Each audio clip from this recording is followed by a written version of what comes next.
We're back, everyone. It's Monday, 6 p.m. I know you've missed us. Simon's been away on holiday. I've been away on holiday. Barney's been eating all the biscuits and James been drinking cocktails for fun. So welcome to another Monday Night Live. If you've not joined us in a while because we haven't been on the air, just to remind you, we take all the questions you can throw at us, whether it's golf fitting, equipment, golf swing analysis, or Cocker Spaniels. Anything you like, throw it our way and we'll do our very best to answer. We've got 2 iPads standing by and we would love to take all of your questions. What have you been up to? Been playing some golf?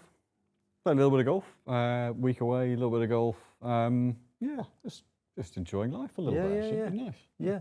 What a cracking week at the PGA Championship. Love that. Alex Noren, he is a relentless winner in Europe. Not so much in the US, but when he comes on home soil, plays in front of the UK crowds, he certainly knows how to turn it on. Yeah, and most successful Swedish player, certainly, whether it's sort of Nordic player now in terms of wins. He's overtaken Jesper. Yeah. So he's now... Part of it was probably...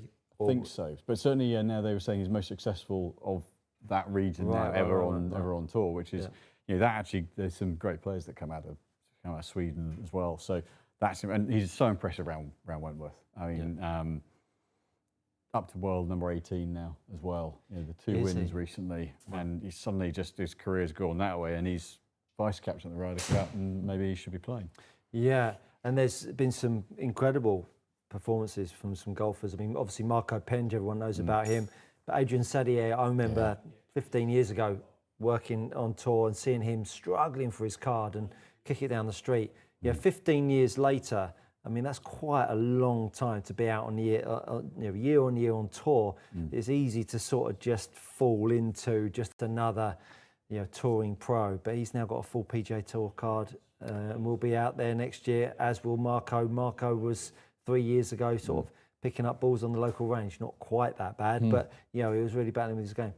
Yeah, and I hadn't appreciated Sadier being out there that long, but he didn't back off at all. I think there was a nice interview with him on Saturday evening saying, from his previous win, very emotional, getting his first win on tour after all that time. How are you going to feel tomorrow? He's like, I don't know, but I'll just see how it go. And just stayed there. Really, very impressive, actually. Yeah, he did well in the Irish Open. It was leading after round 3, I think, there as well. And he was in the mix this week. I mean, he's made a stack of cash. I think he's 3rd on the Race to the Pie. Is it Race to the Pie called? Yeah, still called that, isn't it? Yeah, absolutely. Yeah. But he's 3rd there, so incredible turn of foot. And of course, it would be amiss of us not to see and talk about Charlie Hull getting over the line with the kind of a bit of a present from someone else. Didn't have the best, never like to see that, but it's great to get. And it could be the catalyst, right? It could be that little duck off the back, since 2022 she hasn't won and now she's got a win under her belt. Yeah, it's funny, it almost feels surprising it's been that long. But she's had several, 2 second places coming into this week, coming off the back of injury and illness and whether that's, I think she said in the interview, it's sort of freshened her up actually, kind of given herself a bit of headspace, a bit of time off. But yeah, I mean, again, didn't really back off, got under a lip on bunker on 17, and then Titical then had the putting situation. 1 bad putt really, I think, of the 4. But hey, she said a bit of luck goes your way, and maybe that's that, as you say, the catalyst to now. She's got plenty of wins in her for sure. But great to see her get over the line. Yeah, when you look back in the history of the game, you think about certain players and the sort of that moment where their careers kind of flip, and Charlie's had a good career anyway, but she certainly hasn't lived up to her potential, you would have to say, and hopefully this is that win, that because she'd been getting a lot of seconds recently, hasn't she? Getting it over the line again just shows you, as good as you can be, winning is still difficult. It doesn't matter how good you are, but then when you see someone like Alex Noren that gets a whiff of it, doesn't he? A whiff of it at the British Masters and won, and then he got a whiff of it last week and won. Just shows you that mindset. I mean, Charlie Hull is every bit the player that Alex Noren is, but Alex Noren is a little bit better at getting it over the line. That steely, competitor in him. Not saying that Charlie isn't steely, but I think that you look at the players that have been prolific winners, they know how to win, don't they? And there is a way of winning. Yeah, I think it's interesting what Charlie says about her game, and maybe possibly why she doesn't get over the line as often. I don't think it's I don't think she's shy of winning. I think her game is go at it the whole time, and she enjoys playing that game. And says, look, it's boring if you're not shooting at pins. And shooting at pins is maybe where there's that one shot here or there that she short sides, or that aggressive nature just maybe gets her out of position slightly the wrong side of the line, where others might go middle of the green. Scheffler, the absolute kind of antithesis of that, where he's so much strategy of takes a big number out of play, but whereas for Charlie, she just goes for it. And I think it's nice to see that that someone's prepared to play that kind of game and still up there and winning. Would she win more playing slightly more conservatively? Possibly. But maybe actually the game, and I think the ladies' game in particular, needs the characters like that and needs the kind of the go-getters. Because I think it can be a little bit beige at times, I think, the ladies' game. And so someone who kind of goes there and gives it heck, I'm all for that. Yeah, no, for sure. All right, well, we've got plenty of you tuned in. So we'll take the questions as usual on the iPads. Shako is in the house. Good evening, gents. How long should a driver be for a junior at 140 centimetres tall? Oh, can we doing in centimetres? I'm old school, working feet and inches. So 40 centimetres, that's going to be about 5'3", I think. It depends a little bit on their ability. I think at that kind of height, I'd be looking at around the 43.5 inches, 43 inches. So effectively standard 3-wood length wouldn't be a million miles off. Kind of depends where they are in their growth spurts. Essentially, if you're about to go through a growth spurt, then you could err a little bit longer. But ball striking ability also plays a part. But I would say 43 inches is a pretty good baseline. Very good. Doug, challenge. Take on the tee shot on the 3rd hole at Wentworth if you have it on your gizmo. That we certainly do. Add some wind into and off the left. Okay. Doug, what are you doing? We can certainly do that. We'll do a couple of questions whilst it's loading up, though. Yeah. Daniel Winterbottom. No, Shako. And the second question would be, can a graphite design Tour AD BB still hang in there with the modern offerings, or am I missing out on anything playing the blue bullet?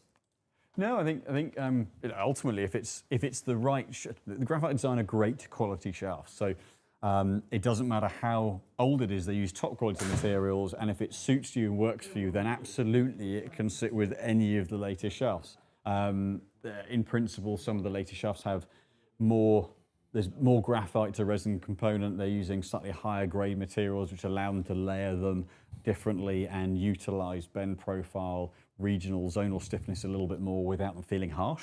But the BB's a great shaft, and if it suits you and you've got a head that works on the end of it, it's still a great shaft. So you don't feel the need to change if you get on with it, like the feel of it, and it performs. Daniel Winterbottom, hi gents. Good evening, Daniel. Looking for something between a 5/6 iron, a P770 and 7-wood G430. That is draw bias, but not a hybrid. Any thoughts on clubs to try? Well, I mean, your only option for draw biased and not a hybrid, I mean, you could go to, in principle, you could go to something like the DHY style kind of tailor-made, kind of bigger driving iron. They're not technically that draw biased, but in theory, a little bit more offset. Otherwise, your only option for draw biased and not a hybrid is a wood, is a higher lofted wood, but that could go very, very high. So it depends on what ball flight you want. But if you want draw biased and in between that, then you kind of have to go a hybrid. Very good.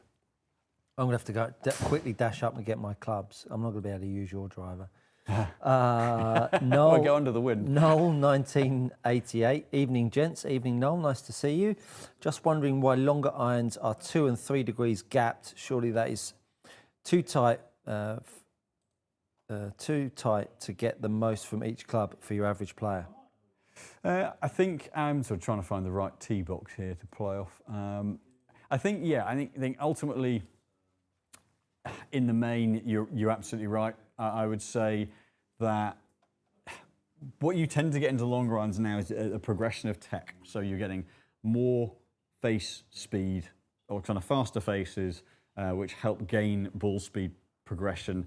So if you keep 4-degree gaps going, often you can descend into no loft at all and no flight. So that's where they've softened them off a little bit, and because the spin progression gets a little bit stronger, retaining a bit of loft to keep a bit of launch angle. But where you've now got heads that have faster faces, you don't necessarily need the amount of loft gap to keep distance gain going, but you are going to have higher club speed at low lofts to keep the flight and keep the carry distance up. So, but that's where we're seeing hybrid things coming into it to help then get the height and the ball speed progression off a longer iron. So you're right, I think going down to 3 degrees at the top end of the bag can start to constrict it, but you don't want to get to the point where your iron loses too much ball flight and then you lose carry. So it's finding a balance between head style for flight, ball speed and spin. It might be an iron, it might be a hybrid, it might be a fairway wood to keep those distance gaps going, but it's a very good point you make. I'm just going to set the conditions here. So it's into off the left, I think, isn't it? So well, thanks, Doug, for making me run up the stairs and back down again. what are we going? We're going oh no, we don't want 20 miles an hour. What mile an hour are we going? 15 miles an hour? Yeah, 15 miles an hour is good, yeah. The other good tee shot to play, I was fortunate enough to be a member here for 10 years. The other tee shot off the back tee is without question the fourth as well. Yeah. The fourth is... That's such a different tee shot for the back tee. It's a tricky tee shot, that. Ian Murgatroyd. Evening, gents. Good evening, Ian. Good to have you back. Thank you. It's lovely to be back. Can you highlight the differences between the T150 and the Pro 243, please? Launch, spin, etc., etc. So I can potentially hit a couple as well, but the T150s retain a little bit more flight into the longer irons. They've got tungsten heel and toe, which the 243 doesn't have. They both use a bit of face tech, but the 243 tends to keep a slightly lower launch, especially into the longer irons, than the new T150s. Older model T150 wasn't quite as high a launch on the longer irons, but you definitely see more launch and maybe a little bit more spin retention in the 150s, a bit more forgiveness because you've got more tungsten heel and toe. But ball speed wise, they're not overly dissimilar, but generally, yeah, a little bit more picture flight in the long irons with the 150s now. Kev T from my channel says, loving the lives. Thank you, Kev. I do a daily live now, Monday to Friday, vertical. So go into your shorts and you'll find it there. He says, how do you hit a low flighted shot? I will show you after we've destroyed this third hole. Won't have done having stood around in Bay all day. Yeah. Well, it makes a difference for you not to hit 300 balls before. Chong and Yap. Hi, Stuart. Just wondering if you have answered my question about aligning the downswing with the centre of mass of the shaft to feel the lightness of the club and consequently higher club speed. Thanks. No, I haven't. Coming to you very, very soon. Pro V1 David. Sounds very technical. It was very technical. Yeah. It's a very deep question. That good to you. Good to you both. Good to you both back. I think he means good to have you both back. What advice and drill would you give to how far away from the ball to address Europe to win the Ryder Cup? Is Europe going to win the Ryder Cup? So I think Europe has a slightly better team, but there's massive home advantage. So I think it's going to be really close. I'd love to see us nick it, but I think this one's coming down to one of the last couple of matches. Yeah, I think what we've got going on our side is that it's almost the same side. Yeah. That's really going to help, I believe. But you're right. I mean, New York is going to be so hostile. They said that it did some VR headsets on Tuesday night to kind of get them used to. So they basically set up first tee and the situation where, for individualised for each player, the kind of potential heckling and things they might get. And I think Rory said, they said, how much abuse do you want? He said, just ramp it right up so they can get used to being in a 10-0. A hostile environment, they called it. But I don't think the crowds are going to be as bad as everyone fears they might be. But it's a New York crowd; it'll be pretty tasty. And with regards to setup, most golfers are too much on the toes of their feet.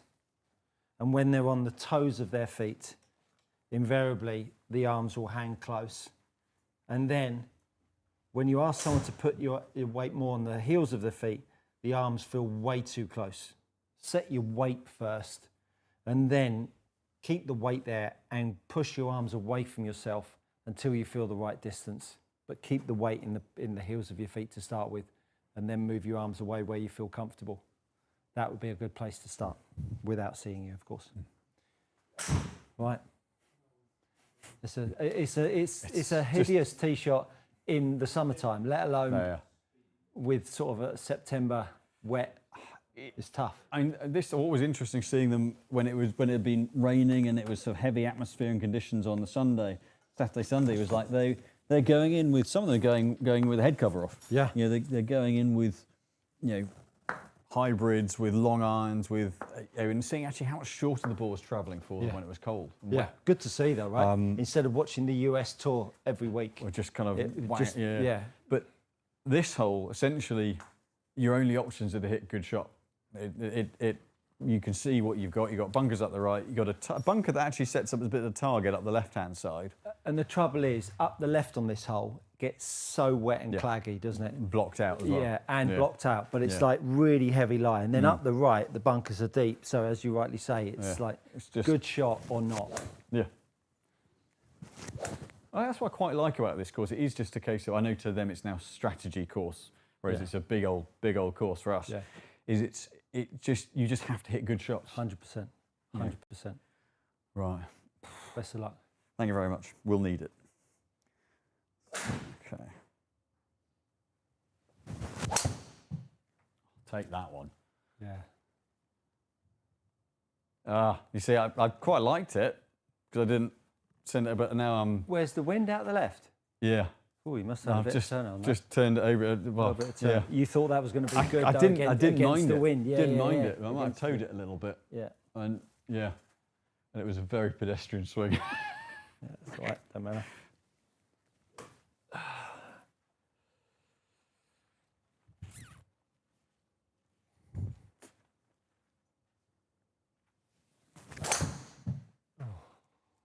That's not good. That's not good. Mind you, it's just you've managed to. Yeah. Stayed in play. Yeah. We do one more each. I think that was a. Yeah. Seeing as you're on the roster. Why not? Why not? I think ultimately this is what's such a clever design. You are safe away from the bunkers. You've got a heavy shot out of thick rough, wet rough, possibly blocked out by a tree to a green that doesn't take a hot draw shape particularly well. But you've just got to hit. You've got to hit one kind of at that line. Have we got the wind off the left? Yeah. Yeah. But there's then drifting back a little bit. Hit that nice. Yeah. Hit that nice. So essentially, just got to wallop one up the left side and I thought a bit let it bleed back. All right. Bit more peel.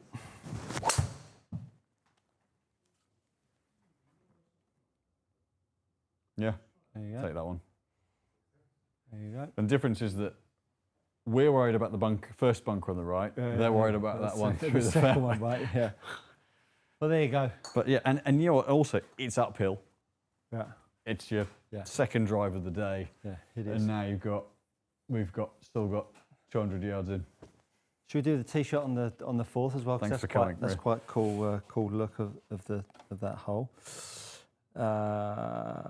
Macca, evening gents. Good evening, Macca. Nice to have you with us. Matt M, after playing Bude and Royal North Devon this weekend in some strong wind, one thing was clear: I don't have a reliable shot to keep the ball down with driver and hybrids. Any tips to help? Keeping the ball down with driver and hybrid, for what you gain, you lose in accuracy. I mean, really, if it's into the wind, just accept the fact that the ball's going to go further. Just put a good swing on it rather than changing it around. And the same with hybrids. If it's that strong, honestly, accuracy is going to win over more times than hitting a low chaser. It's really not worth getting involved with.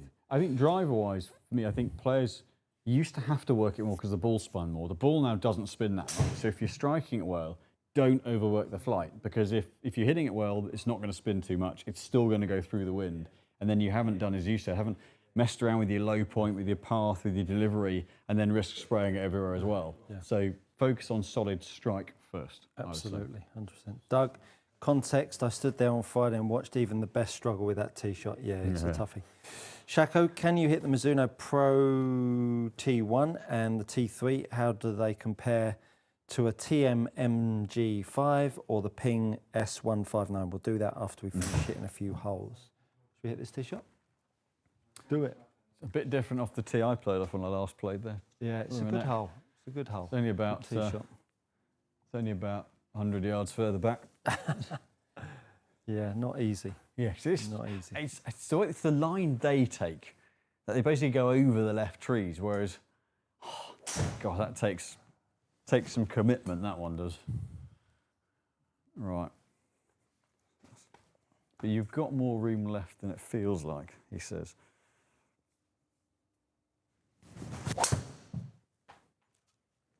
Where's the wind on this? Have we just... It's dead into. Dead into. So it's a kind of a... Yeah. It's a good line if it wasn't into the wind and gone nowhere. Apart from that, it would have been fine. So that's the thing. So context, that's carried 260. And that's barely even got the fairway. And you think where they're hitting it to. I know they're not necessarily into a 15-mile-an-hour wind, but, you know...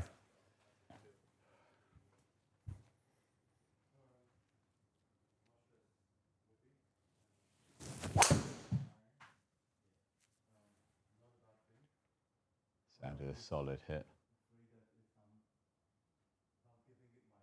Go on. Get down there. They got the fairway, so Yeah. mine's in the rough, and now I'm, Go on. Down you go. Yeah. I think for those Down guys, you go. if they're pitching it, they're probably pitching it about where your ball is now. Yeah. So they get the downslope and the kick, and which is where the rest of us would get if we teed off the tee we should tee off. Yeah, it's a tough hole from back there. It's a tough hole from back there. Tight line on that. Yeah, there you go. So there you go. Good bit of fun. Not easy.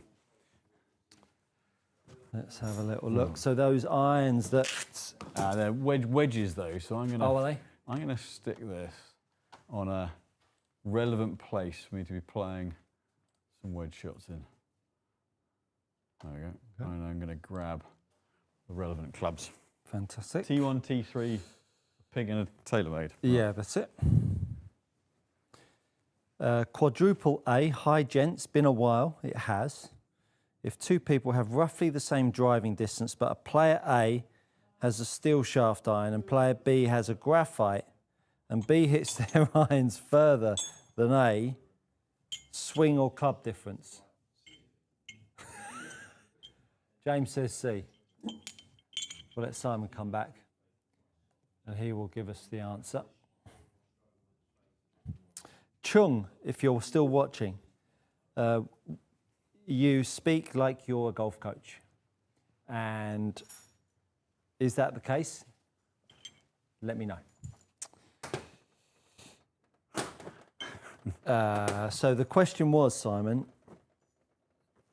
if two people have roughly the same driving distance, but player A has a steel shaft of irons and B has a graphite, and B hits their irons further than A, is it the swing or club difference? What the heads might be a stronger loft. Yeah. There are other parameters that are in play here. It depends what iron heads they've got. You could have a Ping I240 with a 30-degree loft, and you have a P790 with a 26-degree loft. And there's a club and a bit difference there from both the tech on the head and the loft. So you can't necessarily just make a conclusion based on that. Also, what weight's the steel shaft? What weight's the graphite? Too many parameters just to call it based on that. Yeah. Very good.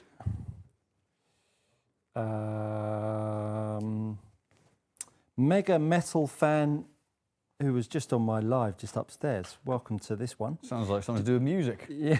Do you guys practice uneven lies on a mat? Well, funny you should say that. Yeah. We've got a platform golf in my bay upstairs, and Lewis's bay, we've got sloping lie mat. So yes, from time to time we do.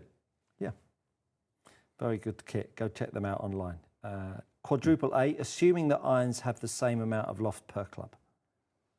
They might have a different tech on them. Like you say, there are still parameters that they might be different models of head, that one has face tech, one doesn't. They could still have the same loft and hit half a club difference based on faster face, like a blade with no tech, and then you put something like MP243 or a T150, weakened off a little bit. You could have them the same loft, they'd hit different distances. It's as I say, you can't make that generalization. One club might just suit one player better than the other. They could play exactly the same driver, and one would need a graphite iron shaft, one would need a steel one. And of course, you've said that their driving distance is the same. You're suggesting that both of those drivers are optimized.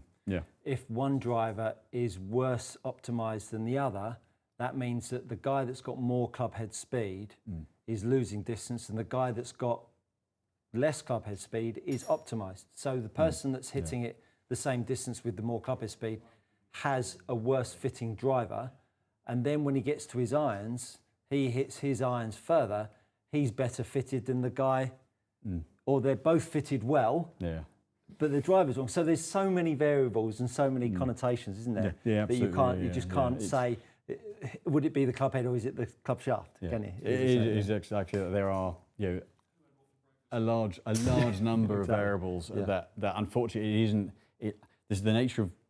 It's like swings. We've all got different physiologies, different proportions, so you're going to have different swing planes and different techniques based on how we move or an injury. Or the club fitting is the same thing. There isn't if you're X speed you should be in Y, or if you're player A style wise or flight height wise you should be in this product. There are so many variables that there is not, sadly, I say sadly, if there was I wouldn't be in a job, so I'm not sad about it at all. No. But it just isn't as simple as that, I'm afraid. Doug asked, new T250 6-iron and Vokey wedge arrived Saturday and slotted straight in the bag. Big thanks to Tom. Got it spot on. Good to hear. Let's see. So, start with the T1 wedge. This one just happens to be the blue finish. So, see, this one's, it's got a kind of thicker section at the top, a little bit of a scoop in the middle for weight distribution. Classic forged single piece head. So, in terms of feel, performance, it's a proper forged head. They've been, not sure what happened with that one. What was that? Underhit that completely. I'm just making sure it's not being moved. Let me just make sure it's not being moved for loft, because that went shorter than I expected that to. I'd say it's classic forged head. There's no real tech in it, but the grinds have been adapted. They've got a little bit more steepness in the front half now. Yes, no wonder it only went that distance. How much has been moved by? A couple of degrees. It was at 58, not 56. So Mizuno, I think, have been underrated for their wedges over the years from a spin point of view.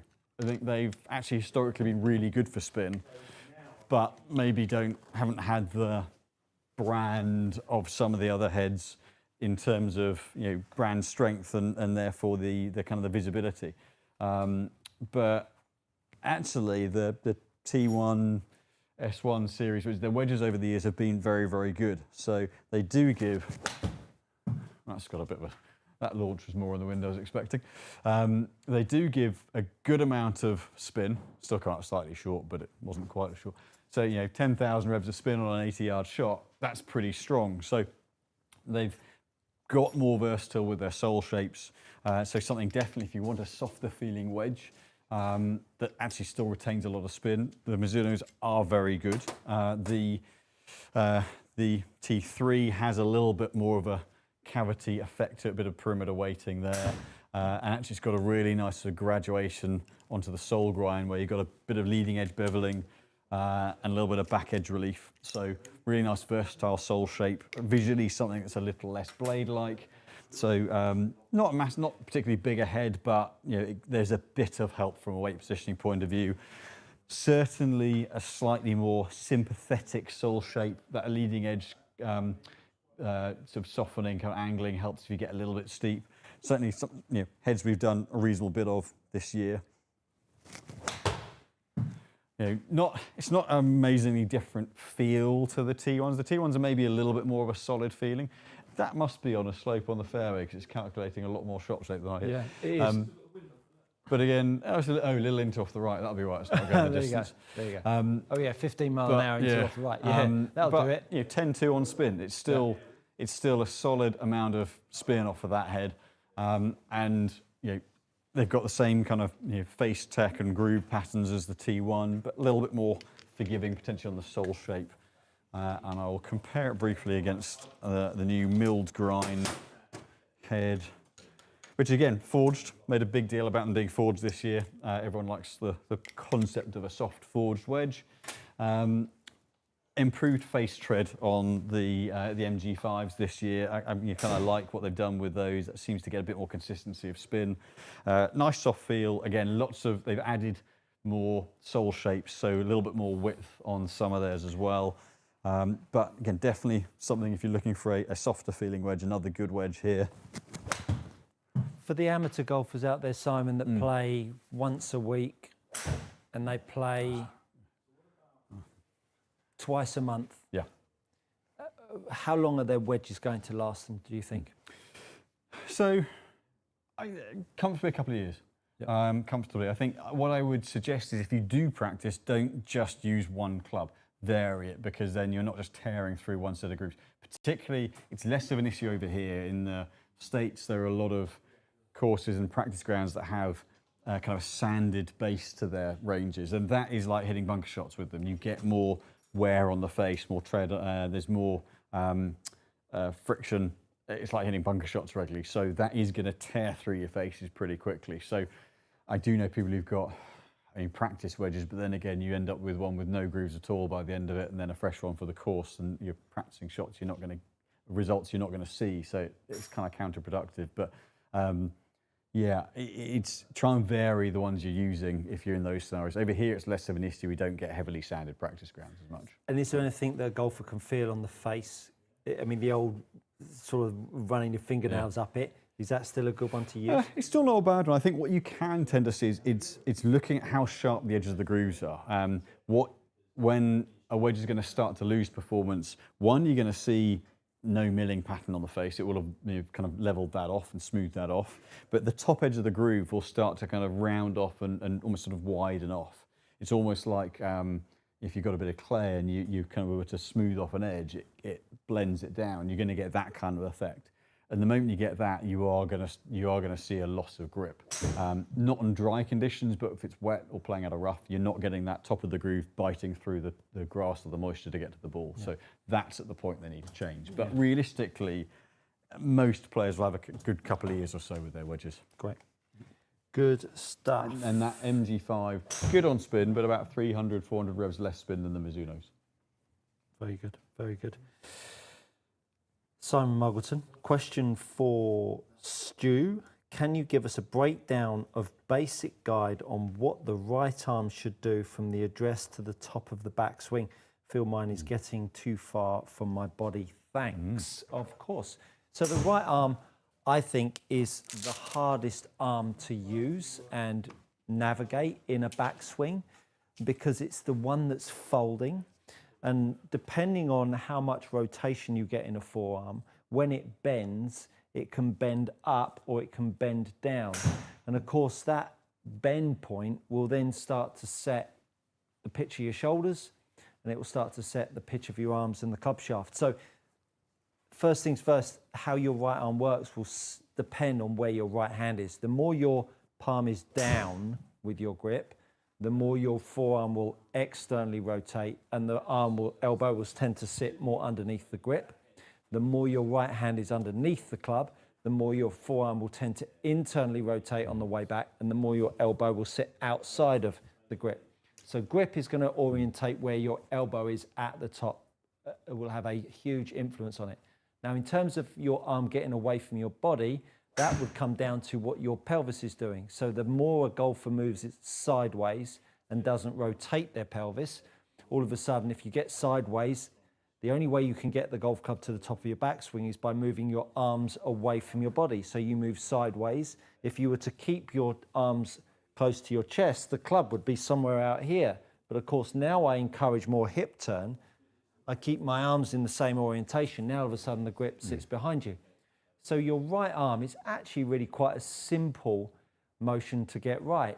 Get your right hand on the golf club, pop your lead hand under your trail elbow. That lead arm all of a sudden gets the elbow to stay in front of your trunk. Now, if you're moving your lower half and you're rotating, you can now see how that right arm sets. How it sets, a lot of it will be down to the grip, as I say. But orientating it to your chest is simple.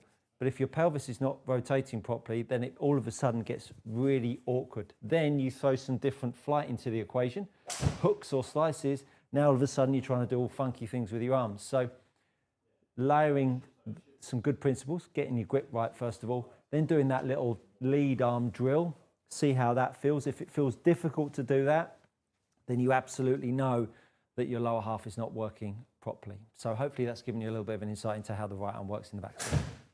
Very nice, very nice. We even saw some insight into your Saturday night moves then. Yeah, well, you know, I've done a bit of the old... White suit and everything. Yeah, got to be done. Young man's game. Mike T, hi Simon, can you recommend any iron heads similar to a Ping i530, but at a lower price point, even older models that could be retrofitted for a new golfer trying to build his first bag? Okay, so I see this is a follow-on to an email exchange we had recently. So, I mean, you would go back now, if this is for who I think it's for a left-handed player, which might limit some of the options. But yeah, I mean, if you can get hold of something like a 2019 Apex Pro, might be a little less forgiving than they want to go to, but that would certainly be a solid option. I would say, I'm just thinking about ones that could be also say viable being left-handed. So like a previous model 790. You know, that certainly isn't a good window for that. I think you go back a couple of series on the 790s, they're still really good heads, but are going to be good value, and then aren't kind of overly clunky in terms of head shape as well, but lots of performance. I think that's quite a nice option. If you are new to a Monday Night Live, we do this most weeks when we're not away, you know, schmoozing around the world. No, not quite.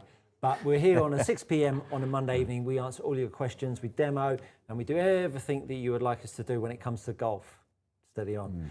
So please share with your friends, and why not hit the like? There's almost 100 of you watching this evening. Hit that little like button. It costs you nothing, and why not subscribe? That is equally free too. Thank you very much. So it helps out the channel. Sculptura, amazing the swing variations with coaches. So glad I came across Stu's swing program, as it feels more natural for me, and my back being a senior golfer. Well, that's good to hear, Sculptura. Thank you so much for that. And Rob K, he was on my live a little earlier. He's come and joined us. Thanks for being here, Rob. Good evening, gentlemen. 60 years old, 77 miles per hour, 7-iron speed. That's pretty good. Yep. Steeper swing plane. Looking for irons with some weight on the club head. 15 to 20 handicapper. Looking for recommendations for irons. A soft feel. ZXi5, switched on. Look at that. Straight out of the gate. Something with some tungsten at the bottom of the head, good bit of forgiveness, good bit of performance, but a forged frame. And good value as well, Strixon, for what they are. Great quality heads. That's a great option. And as a senior person, a firm frame is what you will be after. Moving on. Speaking from experience. Jason Owen. Is there a case in the UK to use rescue hybrids 7 and 9 woods in the winter months rather than a 3, 4 and 5 iron? 100%, yeah, 100%. I mean, 3 iron for a lot of players, unless you're playing links golf and want a bullet flight, is probably out for most players anyway. I don't play a 3 iron anymore. I do have a driving iron for summer conditions and links golf, but I put a 5 wood in for winter golf or courses that suit that kind of flight. Hitting a long iron off a wet fairway is not fun, and a hybrid or a lofted wood is far easier. So 100% with the ground soft and it's heavy winter golf, that is definitely an easier option. Golf Nerd 3, Simon, what do you think of using MOI progression to build a set? Did you consider purchasing the MOI machine? As a principle, it's great. The only thing, excuse me, it doesn't do is it assumes, it's a bit like swing weight as a measure of balance. It assumes, it doesn't take into account how the club moves. MOI assumes that you move the club with the same energy through the set, which you don't. So actually an MOI progressed set is too steeply pitched in terms of progression, because you're not swinging a 9 iron or creating as much energy when swinging a 9 iron as you are a 4 iron. So the principle, at least, is based on some physics rather than a static fulcrum with no thought about how the club moves at all. But what we found over the years is that MOI matching produced a slightly too steep a progression of swing weight, so we've softened it off slightly. Very good. Very good.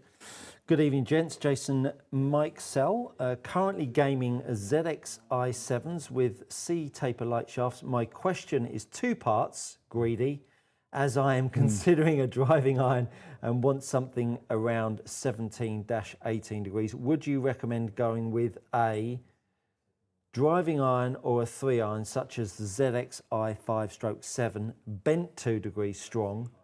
Question mark. Also, would you recommend using the same shaft or a graphite offering? Thanks in advance. Yeah, first part of that is absolutely use a driving iron head. If you're going down to a 17-18 degree loft, then use the driving iron, like Strixon do the ZXiU. Why would you not use a club that's designed to be that loft and gives you even more performance and forgiveness? You're also going to create more offset and reduce some of the bounce profile and the sole progression by taking 2 degrees off. It is going to change the visuals of the head. So I would use the driving iron head there.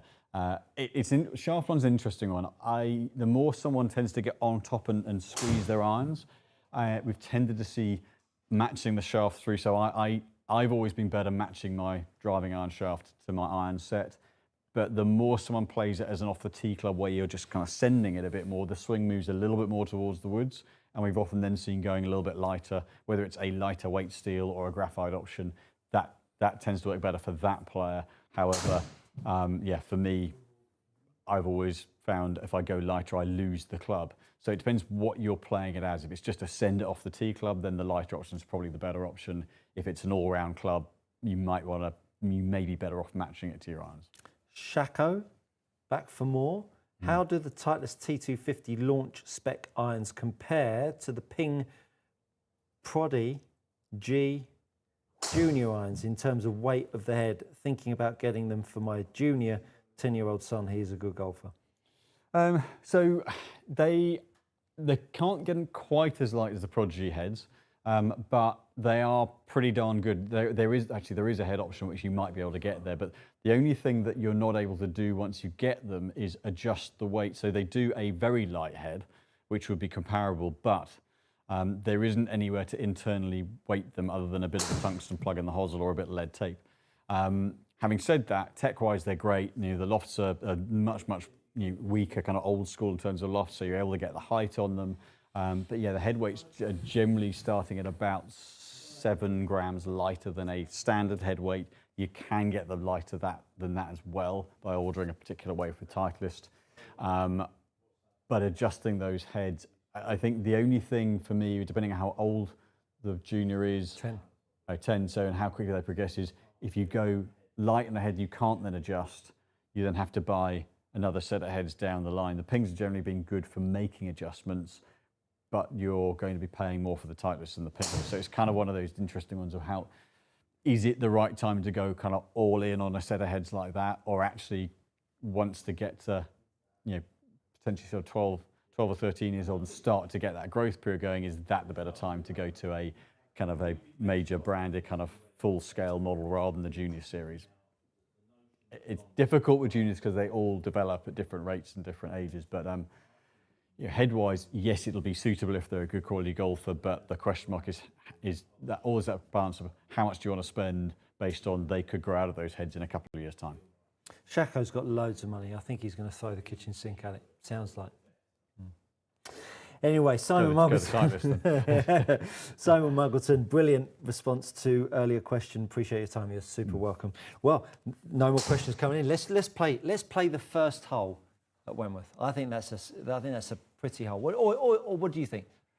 Well, we can both hit tee shots. They can both hit approach shots. I can put it onto a game setting and we can play the first hole. Or let's play the first hole. Let's play the first hole. It's good to play the old girl. Lovely golf course. Rob K. Given Stuart's firm senior frame comment, I'm assuming firm flex for that ZXi 5. 100%. 100%. Yeah. Need firmness wherever you can get it. Sculptura, daughter 11 had a Prodigy and switched to a GLE3 and improved her game, winning the Ladies Handicap Championship. Oh, fantastic. Yeah. Fantastic. Yeah, it's one of they're all really good heads. And it's just which one is the right one for that player at that time. You're up. Yeah, it's Do you think that... It's difficult with juniors, though. Yeah. Do you think there's also an element that juniors want to be, you know, especially now with social media and how much access they have to seeing the pros play, and that they don't want to be seen in a junior head? 100%. 100%. We've all been there to play. I remember when my brother and I were starting to play, and once we had some knackered old blades and wooden woods from when my dad played a tiny amount when he was younger to start with, and then once my parents worked out, right, we were having lessons and wanted to play properly, we got some Mizuno Impact kind of sets. Yeah. And I remember being devastated because my brother had the red version, I had the blue. Yeah. At that point, I didn't realise that the blue was the ladies series and the red was the men's, and I was devastated when I found that out because I felt that it was emasculating. But actually, yeah, the moment I could get into I always played bladed clubs and liked them, but get back into a prettier, better player's head. Yeah. You know, it's no different than the big brand heads now. There is definitely a draw to it. Everyone wants to be seen with the nice kind of shiny, pretty clubs. Give it a whack. But it's a tough one because you've got to do it when it's worth doing it, and then they'll actually get the benefit from it as well. 100%. All right. Right. This is the most daunting tee shot on the European Tour as voted by the players. Oh, is it really? Is it? Okay, yeah. Understandable. The crowd are literally like 3 feet behind them. Well, the thing is, this is also the thing. If you hit it far enough, the fairway gets about as wide as this mat. Yeah. So, right, which I am not going to do.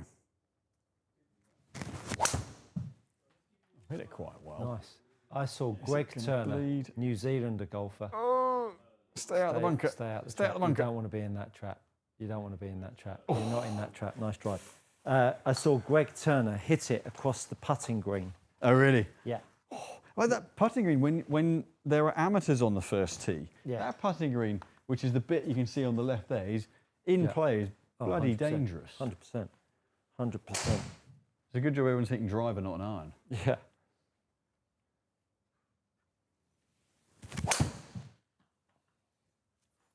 Wasn't going right. That wasn't very good, that one. Oh, dear. We've got through a little bit. Yeah. That's not my best. Might be driver off the deck for the next one. That's not my best. Yeah, that isn't my best. Just the two. Oh no. Oh no. Oh no. Oh, I was hoping you were going to hero it with it. I mean, that's a bloody good effort as well. There you go. Need to get that up and down.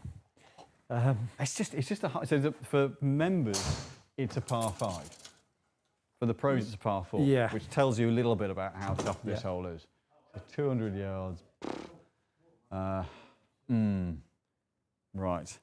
We've got more questions coming in.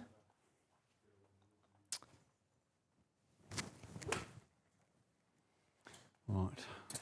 Ball a 200. Bit below my feet. Yeah. 89.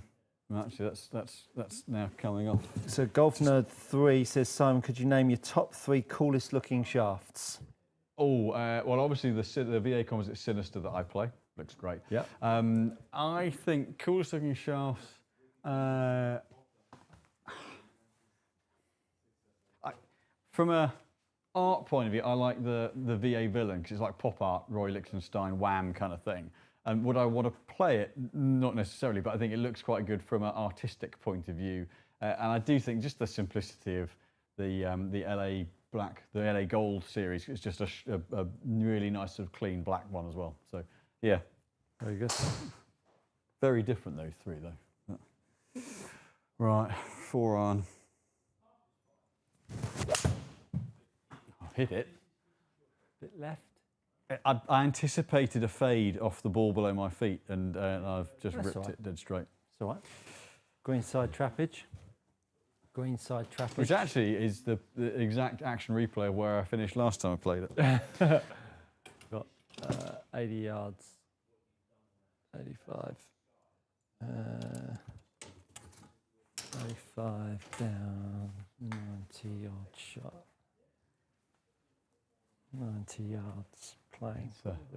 Your first hole, 2 out of the first 3 are in the hardest 3 holes in the course. Yeah. And so you get through this one, you got slight breather, down. Yeah, slight breather on the second, and then you got hit by the 3rd hole. Yeah. You need to start with a 4. You need to start with a 4 because 2 and 3. This is a bit smelly, isn't it? That's not particularly nice either, is it? If I play this where I need to, it's going to come back at us fairly quick. So I'm going to kind of scoot. Hopefully it'll pick it up. I'm going to scoot forward to here because this is what we've got, 24 yards, and this needs to get up fairly fast to go. Yep. Oh, very nice. Oh, and a bit of chew. There we go. Chew. There you go. Pair Roadmark says, good evening, Pair. Like to see VA, Estrago and Raijin. Ryden, yeah. Ryden, compared with the head of your choice. Yeah, we'll have to go out of playing mode. Yeah, let's kill the playing mode. Let's do that for Pair. Jason Owen, reference summer and winter golf conditions in the UK. Would you fit 2 separate bag setups for each conditions? Not completely, no. I would be saying I think there are. It's really more about the bridge between your first forward and your longest iron, and possibly a wedge bounce. You could find a reason for looking at a higher bounce for your highest loft wedge in winter based on the softer conditions. But really it's more about that. For me, it's that kind of the bridge between your distance fairway wood and one of your longest irons, about what shot type you're looking to come into greens with and what turf conditions to change. So probably something that flights it more, is just easier off a wet lie. I don't think you need to change too much about the actual bag setup. I think you can end up overthinking it and then having too many variables. Yeah, but maybe a bounce profile and a distance club. Good stuff. So it was Ryden and the Drago. That's it. Chung asks, which is a preferred swing style? The old school one plane rollover wrist release. There is no such thing as a one plane golf swing. So that's the first one on that one, Chong. The Hovland style body rotation side bend swing, which is getting popular. Well, I don't really go with either of those personally, because I think there's a couple of different concepts in there that are not quite right. But you know, if you're talking about, you know, a Hogan style swing, which was, you know, the 2 styles of swing, really, what you're talking about is back in the day, you know, when you're talking about even the Faldo era, Hogan, a lot more leg drive in the game then, a lot more spine angle through strike. Golf balls, golf clubs weren't creating the launch that they do now. Compared to now, there's more speed in the golf club. People are more on top of it than they've ever been. So there's a lesser differential between lower half and upper half compared to now. There's more stacked on top of each other through impact. So those are really the 2 types of golf swings that we see, rather than what you're talking about, roll release. The club face rolls over, whether you like it or not. The heel is overtaken by the toe, whether you like it or not. It's a swinging lever, and it's being pitched around the neck of the golf club. So that would be my answer to your question. So what have we got else up here? We've got Tractor Boy Dave. That's a cracking handle, that. That's a cracking handle. So that means an Ipswich fan. Tractor Boy Dave, that's brilliant. Evening, chaps. Great show as always. Thank you, Tractor. I'm not going to call you Dave, I'm going to call you Tractor. Is there a comparable driver shaft to the MMC Tensei Blue? Yes. So the blue profile is a very neutral profile. I mean, any blue profile from Mitsubishi, whether it's Tensei, C6, Diamana, is based on the same kind of bend profile, very even progression through the shaft. In principle, it's a bit softer in the middle. The DI series is a little softer in the midsection. But I would say the other most similar bend profile would probably be, just thinking, making sure I'm not missing anything, looking at it all. Actually, I think the most similar profile for me would actually be the Aratera, the EC1 Blue. Very good. We've got 5 minutes left. Give that a whop. So I've actually chosen a Strixon driver head. Alrighty. So Drago, I've gone the 65, so it's close to the weight that I play. Is a sort of lightest, 62, 63 gram, stable-ish tip, balanced a little down the bottom half, designed for a fairly kind of aggressive move. Nice, stable feel. Shaft we do a lot of, really good quality shaft, little bit of loader kick out of it, not overly kind of hard feeling, but a sort of mid to stronger playing, keeps the flight nice and stable, but on the lighter side of the 60s in terms of weight. Now the Ryder 2.0 is different, it is heavier. So in principle, it's a some kind of smoother profile. It's not overly harsh in the tip. If you want that, you've got the Ryder Black, which is much more tip stout. So it's designed to have a kind of a mid-launch, bit of recovery from the tip section. But this is up nearer the 70 gram mark. So it's a heavier shaft. And yeah, so he swings a little heavier because of the dead weight, but the Ryder 2.0 swings pretty strongly in the bottom end. So you've got to kind of fetch the bottom end a little bit more, and as a result, it can feel a little bit stronger because you've got to work harder to swing it. So I've had to fetch, that's heavier than I play, I've had to fetch at it a bit. But you do feel a bit of kick out the tip end on this one, but weight profile quite different, and there's still a smooth playing shaft, but it in terms of feel, but is almost 10% heavier. So that's where the biggest difference comes in terms of how they're going to play for you. So moving into 3 minutes. Thanks for your help, Daniel Winterbottom. The reason I've dismissed hybrids is that they usually hook them, but if in flat, it's just a push. Alrighty. Yeah. Edwin Lamley. Hi lads, love your show. Thank you, Edwin. Could you let me know what would today's irons be that compared to the Mizuno T-Zoid Pro 2 irons? I love them. Love the thin sole. Thanks. Of course, there's not many of those around now. So there aren't going to be too many narrow shells. The S3 is not going to be a million miles off. That's a bit narrower. The Mizuno one, that's probably your closest one in terms of a bit of a muscle up the middle of the back of the head, like the T-Zoid did. The TaylorMade, the P7 CBs aren't a million miles off. PXG also do the CB that has a little notch in the back, similar to the old T-Zoid Pro. Very good. Mark Rowley Stuart, I'm over swinging the club. Any thoughts or drills I can use on the course to keep it compact? Sorry. Cheers. P.S. What's for tea? So doing it on the course to try and shorten it up on the golf course, don't bother doing that. Just let it all hang out. Work on some tempo, rhythm, timing. That would be my play on the golf course. If you want to work at it on the range, get yourself a TheraBand around your neck, push the band away and work on my drills for that one. As opposed to what's for tea, I'm not sure. I will decide when I get home and see what's in the fridge. Palm wind pudding, ate too much last week. Yeah, exactly. Doug, great show, guys. Thanks for taking on the challenge. You're welcome, Doug. Well, that's it. We've managed to get through them all. Another great show. Thank you all so much for being with us. Forgot how quickly an hour goes. I know. Ryder Cup. Yeah. Give me a score prediction. So 14 all's a draw. I'm going to go 15-13. Pains me to say it, I think the US are going to win. So 15-13 the US. No, I want your prediction. 16-12 in favour of? Us. 16-12. 15-13. I'm going a half. We retain it. That's what I'm going with. Well, hopefully, it's this week, right? No. Next week. A couple of weeks' time. That's right, a week early. Brilliant. Well, we'll be back next Monday anyway. Thank you all so much for your questions. James, and then we might revise those predictions. Yeah.